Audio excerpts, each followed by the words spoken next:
Good evening. My name is Joe Ledger, and I will be serving as tonight's moderator.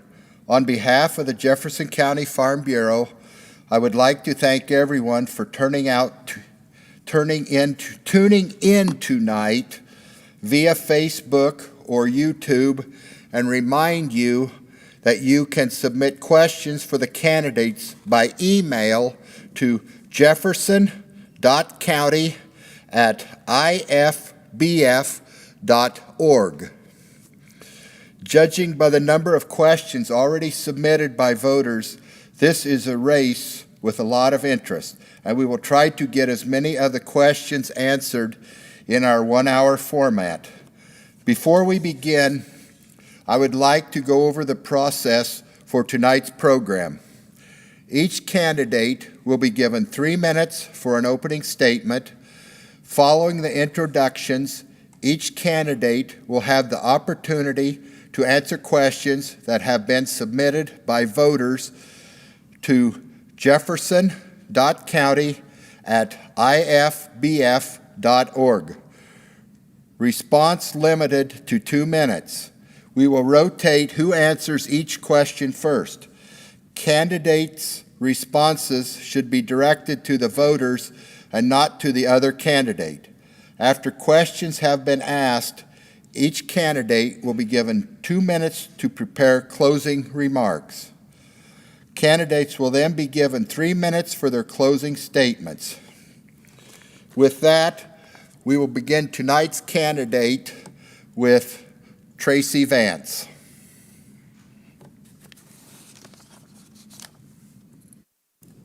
Okay. I would first like to thank the Jefferson County Farm Bureau for hosting this candidate forum. And Joe, thank you for moderating this evening. I appreciate the opportunity to discuss why I'm running for Jefferson County Sheriff. I've always had an interest in law enforcement. As a senior in high school, I was awarded a scholarship from the Burlington Police Department to enter the criminal justice program at Southeastern Community College. However, my service in public safety started when I was hired as a firefighter for the Burlington Fire Department in 1983.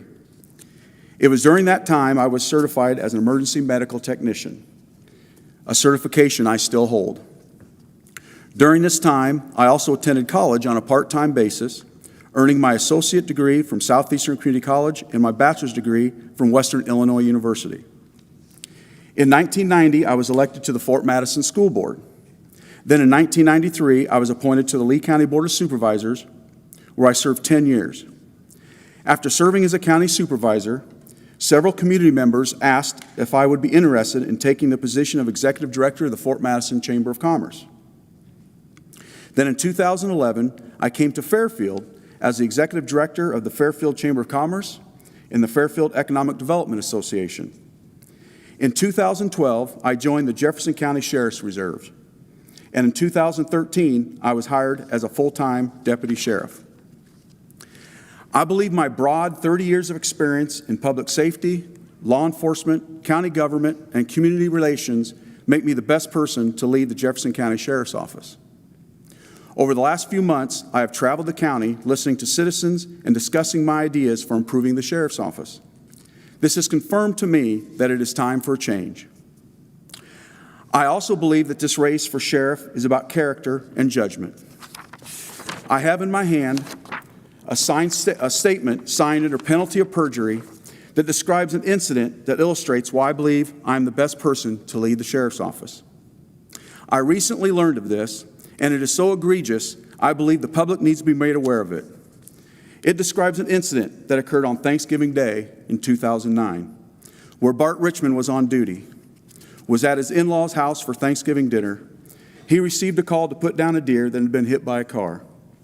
When he responded, he took along his brother-in-law and a friend, who both had been drinking for several hours.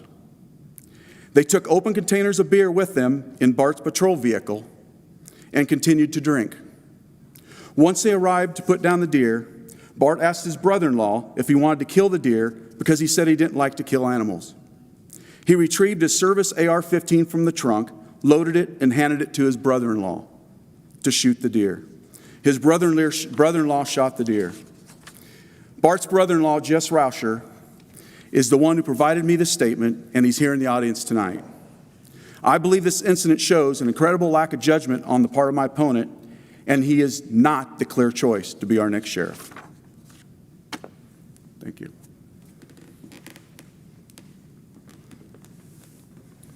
Thank you, Tracy. Bart?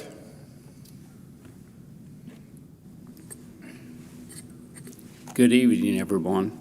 My name is Bart Richmond, and I'm a candidate for sheriff. I also would like to thank Farm Bureau, Joe, John, and the supporters I have here tonight, all from our office, including Sheriff Greg Morton. I'm going to go a different route in my opening. I've have over 25 years of experience, starting in 1992 with the Fairfield Police Department. I've worked with Greg over the years and have been his chief deputy for the last 8. In that role as chief deputy, I've had a lot of roles. In the sheriff's office, it's more than public safety with our deputies on the road. They respond to all kinds of incidents, but we also have a jail, which we maintain. We have to follow jail standards, state jail standards, which we've had excellent ratings the last 8 years. Also included within the sheriff's office is a sheriff reserve, currently a 6-member reserve unit, strictly volunteer. Also within that is our civil clerk department. Within that, we handle all the sex offender registries, all the weapons permits, and all the day-to-day civil processes, which include up to 18 to 2,000 a year. These paper services are done by our deputy sheriffs. And over the years, since 1992, we've gone through changes. Since I was trained at the Iowa Law Enforcement Academy, it was 10 weeks and 400 hours of instruction. Currently, the Law Enforcement Academy is 16 weeks and almost 7 hours of instruction. With that, they control the standardized instruction in the state for law enforcement. Included in that instruction, which has been recently added, is crisis intervention and de-escalation. It's directed towards our mental health in our communities. With that, the Fairfield Police adopted it starting in 2017. They currently have 8 people trained in crisis intervention and de-escalation. In our office, we have 2 that are currently trained, and we're looking to train the others. With this, there's benefits to keeping them out of our jail, which costs the taxpayers money, and frequent trips. And thank you, John. Thank you, Bart. The first question I will direct to Tracy. Opioid addiction is growing. What new approach would you have to address the problem or potential problem?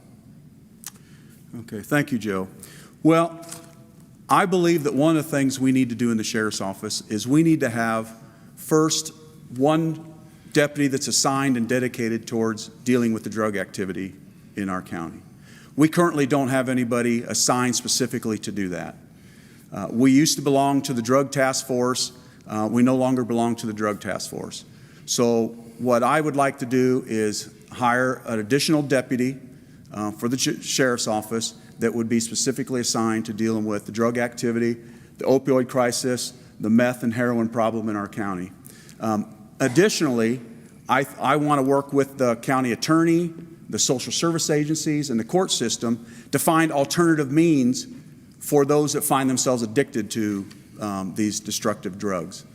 I think there's examples throughout the state, and I would like to look at those examples, and I think we could bring some of those here. Thank you, Tracy. Bart? Thank you, Joe. So, yes, it is believed that we do have a problem or a flow of dangerous drugs into this county. Just so the public knows, we have a network or shared information. We share information with the Fairfield Police Department, every surrounding county, 2 different task force, one out of Des Moines County, one out of Wapello County. We don't necessarily have to belong to that task force to get the information we need. In the last 3 years, we've taken on the drug war. An example is 2017, we had 36 related drug offenses, from simple possession to delivery. In 2018, we had 75 related drug arrests. And last year, 2019, 110 related drug arrests. So out of those 220 arrests at the last 3 years, 2 are related to heroin. All the others are related to marijuana and methamphetamine. I don't believe that we need an additional person to assign to a task force unit, nor do I believe that the county needs to pay that task force unit in a person. I think we're doing the job here.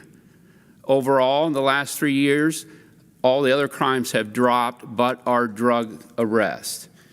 I believe we have the network now with the people we have, including an investigator, full-time investigator within our office, and several other deputies that network with related deputies and task force around the state. Thank you. Thank you, Bart. The next question will be directed to Bart this time. How would you improve public safety without adding additional burdens on the property taxpayers? Would you like me to read that again, Bart? Sure, Joe. How would you improve public safety without adding additional burdens on property taxpayers? Thank you, Joe. When you speak of public safety, I think of the deputies that we currently have. We have a dedicated crew with longevity. There's a reason they're there. We take care of them in every way so they can provide the public safety that we need. One way is what we've been doing the last 8 years. Greg and I took this on 8 years ago. We've encouraged community involvement, community policing, to stop and talk with people. It's surprising how much you can stop and meet somebody at Localize and they will give you some information. One way also that we're doing it is being seen. We drive trucks and SUVs right now. They are billboards. They deter crime when we're out there. Thank you. Thank you, Bart. Tracy? Well, I believe an example is just what I just talked about, adding a new deputy to address the drug activity in our county. We can do that without adding asking for additional tax dollars. And the way I would do that is we have a $3.1 million budget, the county sheriff's office does. And part of that budget is the jail. I happen to believe that we have a bloated jail administration. We currently have 15 correctional officers in our jail, 5 each shift with their days off. That's about three correctional officers back in the jail at any one time, monitoring 20 to 30 inmates a day. Then we have 3 jail administrators working Monday through Friday, daytime hours, sitting in an office outside, administering those 15 people and the inmates. I don't believe we need 3. Other counties surrounding us only have 1 administrator, jail administrator. So what I would do is I would move 2 of those administrators back into the jail. We have enough turnover in our jail. No one needs to be fired. No one needs to lose their job. But when we have someone quit, retire, back in the jail, that we don't replace them when we move a jail administrator back. We do that 2 times, and that will save about $110,000. We take that $110,000 to put a deputy on the road with a squad, equipment, is about $100,000. So we're able to pay for that new additional deputy to address and specifically the drug activity in our county and still save $10,000. Thank you, Tracy. Next question I will direct to Tracy.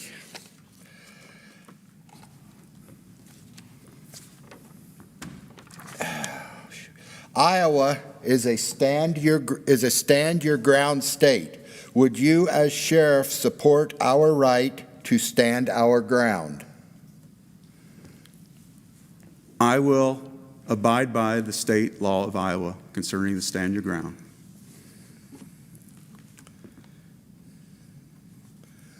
It's that simple, Joe. Okay, thank you. Yep. I was trying to figure out what was next. Bart? Thank you. Yes, I would agree. I would go along with stand your ground. Thank you, Bart.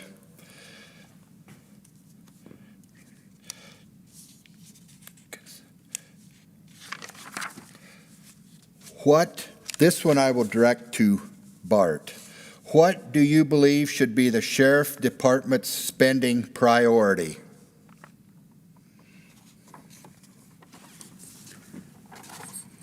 Thank you. Well, right now the priority is technology. It has taken over the sheriff's office from cameras, body-worn cameras in the cars, cameras in the jail. This is for the protection of citizens, inmates, correctional staff, deputies. This shows what it is. Not only that, the state mandates with computers in our cars. In the last 8 years, we've had to add computers, which have become outdated at this moment. They don't support the Windows 10 software programs. They don't support. So also in the future, the communications, we've been working the last few years on upgrading a tower for communications for all our local fire departments, our ambulance service, our sheriff's office and Fairfield Police Department. It all runs on computers, which go outdated and need to be kept up. It's one of our future things that we're looking at how we're going to afford communications in the future with personnel and equipment. Thank you. Thank you, Bart. Tracy? Well, first and foremost, I think our employees are the first priority. Of our $3.1 million budget, about half of that, $1.5 million, is employee salaries and benefits. So about half of our budget is employees. And I think that's where our priority ought to be, to take care of our employees.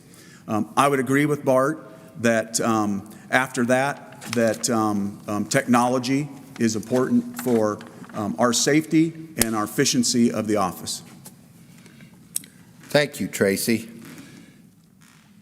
Next question will go back to Tracy. What is Jefferson County's most pressing law enforcement issue? Jefferson County's? Yes. Okay. Yes. Well, I know I'm going to sound like a broken record, but I think it's our drug problem. You know, there's a couple incidences that stay in my mind. One is when a few years ago I had to go to the door of a father to notify him that his teenage daughter had died of a drug overdose in a hotel. And then about 2 years ago, doing CPR on a 17-year-old boy that overdosed. This year alone, we've had 4 drug overdoses in our county. So I believe the most pressing issue, and that's why I'm stressing this in my campaign, is the drug problem we have in our county. Thank you, Tracy. Bart? Thank you. I would somewhat agree with the drug issues that we have. Over the years, the drugs have changed from manufacturing meth and amphetamine to the meth coming in. It's nothing new to us, but we certainly have more of a handle or control over the drug issues in this county than a lot of different places in Iowa. Like I mentioned earlier, we have a great network information sharing system, and we share it all the time. I think not the fact that the drug issue should be the pressing issue. It should be more about the people that are working for the office, and we need to take care of technology and keep up with it. That's the only way we're going to be able to take care of it. Thank you. Thank you, Bart.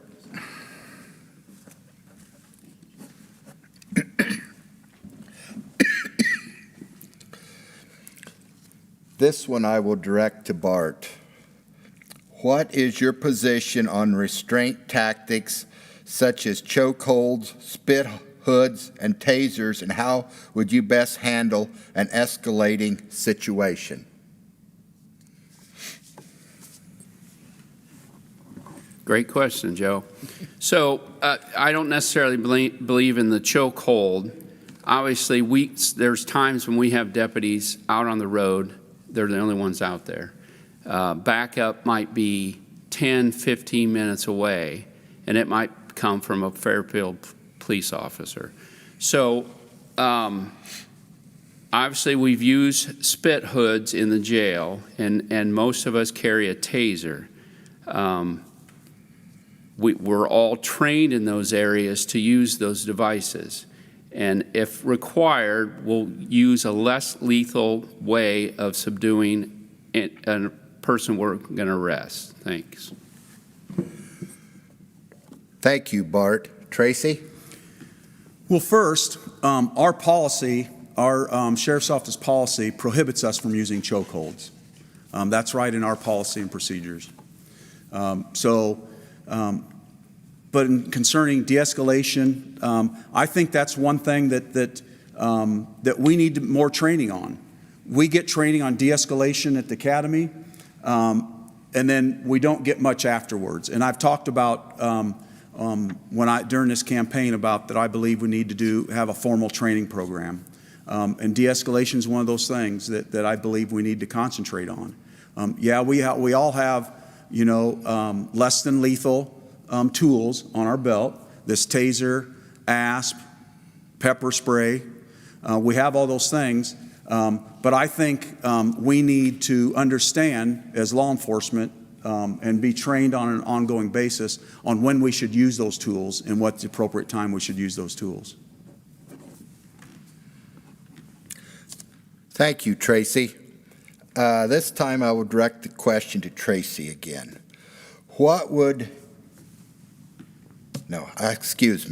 As the position of sheriff is an executive, administrative one, beyond law enforcement training, what steps have you taken as an individual that makes you the stronger candidate for this office? Well, first, my college education that with an emphasis in criminal justice and public administration. And then through my career as a working in public safety, all facets of public safety, not just law enforcement, in fire, EMS, gives me a well-rounded view of public safety altogether. I believe my service as a county supervisor and school board member gives me the skills and knowledge concerning budgeting, how to manage a budget. When I was on the board of supervisors, I managed a $20 million budget, managed the departments and managed department heads and personnel. So I think that lends itself to advantage. And then also as a chamber director and economic development director, the community relations part of the job as sheriff. I believe the sheriff, it's no longer appropriate to just have a sheriff who just puts in 25 years on the street and becomes and wants to become sheriff. I think you need to have those well-rounded skills in today's law enforcement world. Thank you, Tracy. Bart?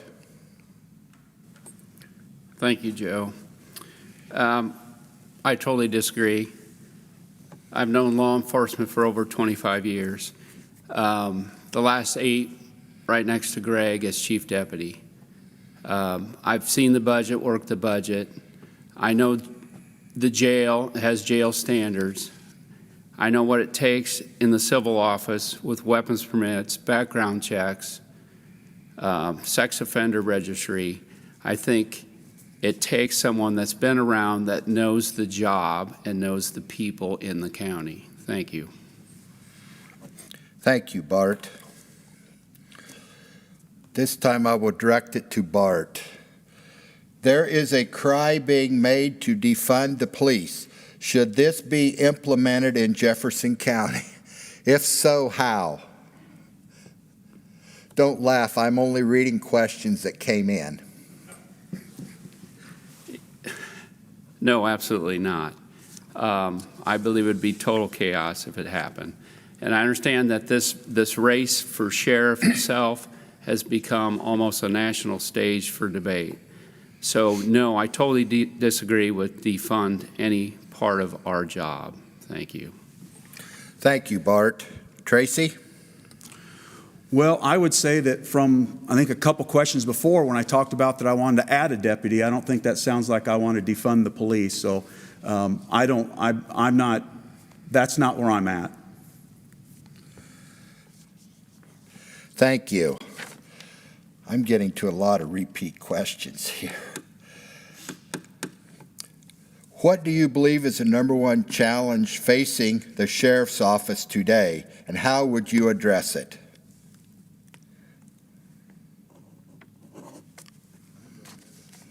That will go to Tracy. Didn't we already have that one? I'm sorry. There's several that come in the same. I'm sorry. So, well, I guess again the challenge is, as I've said before, is the drug activity. I think it's the similar or same question when I answered that, but again, it's the drug activity in our county needs to be addressed. We don't have, like I said, we don't have anybody doing the work that needs to be done to have those dealers looking over their shoulders.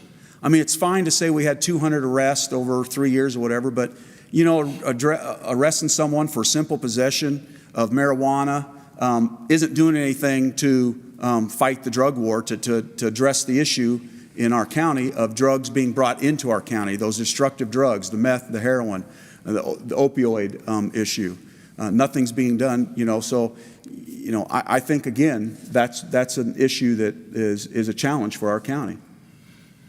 thank you, Tracy. Bart? Thanks, Joe. You know, there are some drug users in the county, and I'm not saying that, but one of the things that we're really focusing on right now is the crisis intervention with a de-escalation. We're working with court services, county attorney, local providers, hospital, and normally we don't want them in jail, but what they're finding out, drug users have a coexisting mental illness. That's why they're on drugs to begin with. So we're working with those other providers, hospital, we're finding solutions for the problems. Thank you. Thank you, Bart. Next question. This one will go to you, Bart, again. Concerning the riots and violence taking place in this nation, if such violence were to happen in this county, what action would be taken to protect businesses, property, and citizens? It's kind of a wide open question there. No, I've kind of been watching, like everybody else around the country, with some of these riots. We would probably call in supporting agencies depending on the size of the riots, but it would immediately stop if they were violating a business, burning it down, assaulting someone, we would call in whoever we need to shut that down immediately. Thank you. Thank you, Bart. Tracy?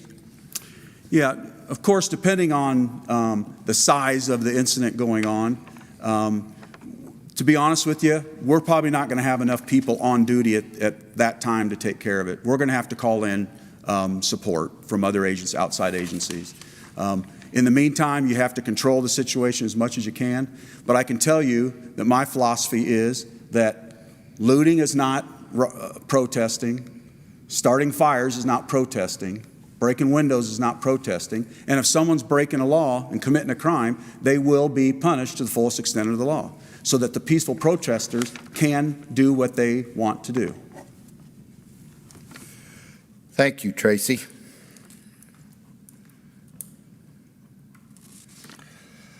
One last question here. What does defund the police mean to you? And that will be, we will start with Tracy. Well, it's hard to tell what it means, because I think when you read and you hear the news, it means a different thing to a lot of people. So to me, I think generically, I think it's a frustration that some people in the nation, not particularly here in Jefferson County, but I think in larger metropolitan areas, frustration they have with police departments.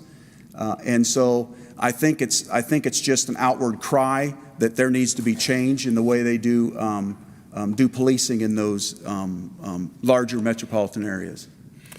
Thank you, Tracy. Bart? Thank you.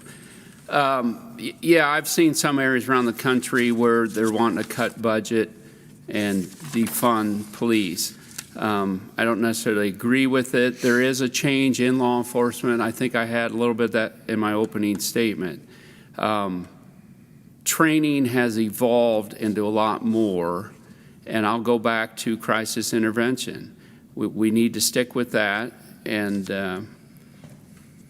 be trained in that area, because we have multi-facet job that we do every day, from serving papers to making arrests to doing investigations.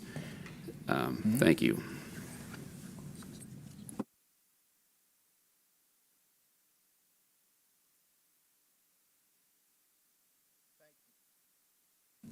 Thank you, Bart.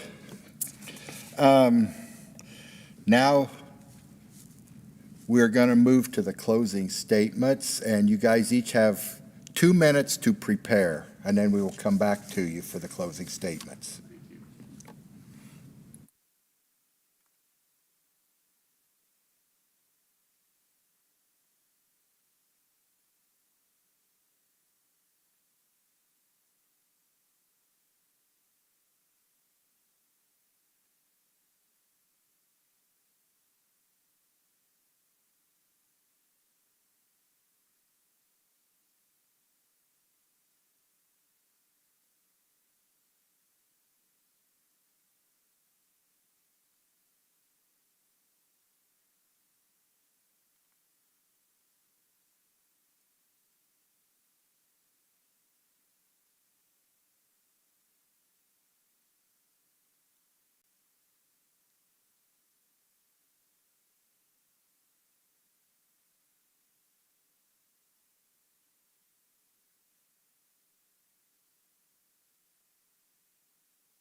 When we started the debate tonight, I asked for one of you to pick right hand or left hand as to who started with opening remarks.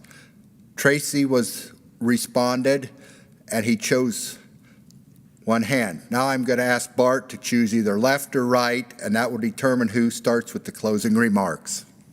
Left.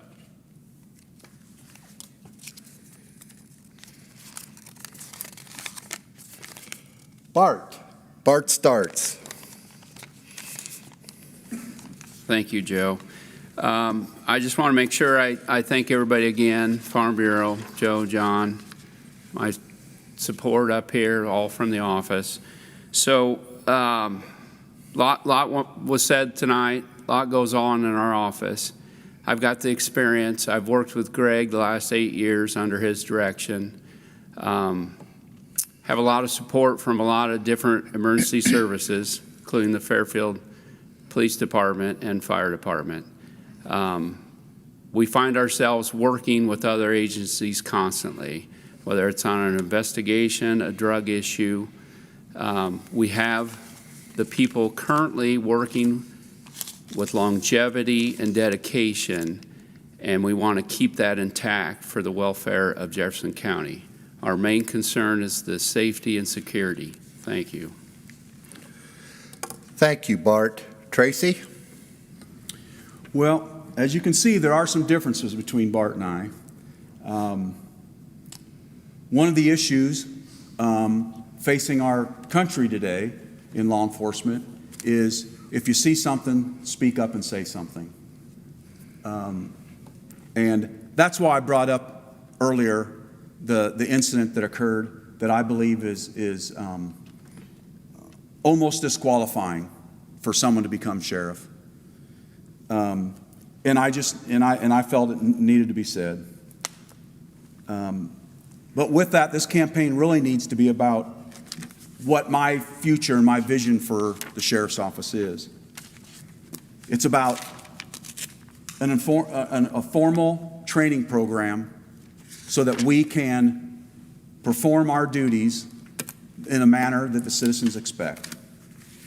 It's to address the drug activity so that I don't have to do CPR on a 17-year-old boy because he overdosed. It's about fiscal discipline and planning so that we can do the things that we need to do for the community without asking for more tax dollars from the citizens. And it's about community engagement, which includes a Citizens Advisory Council that will make the sheriff's office more transparent.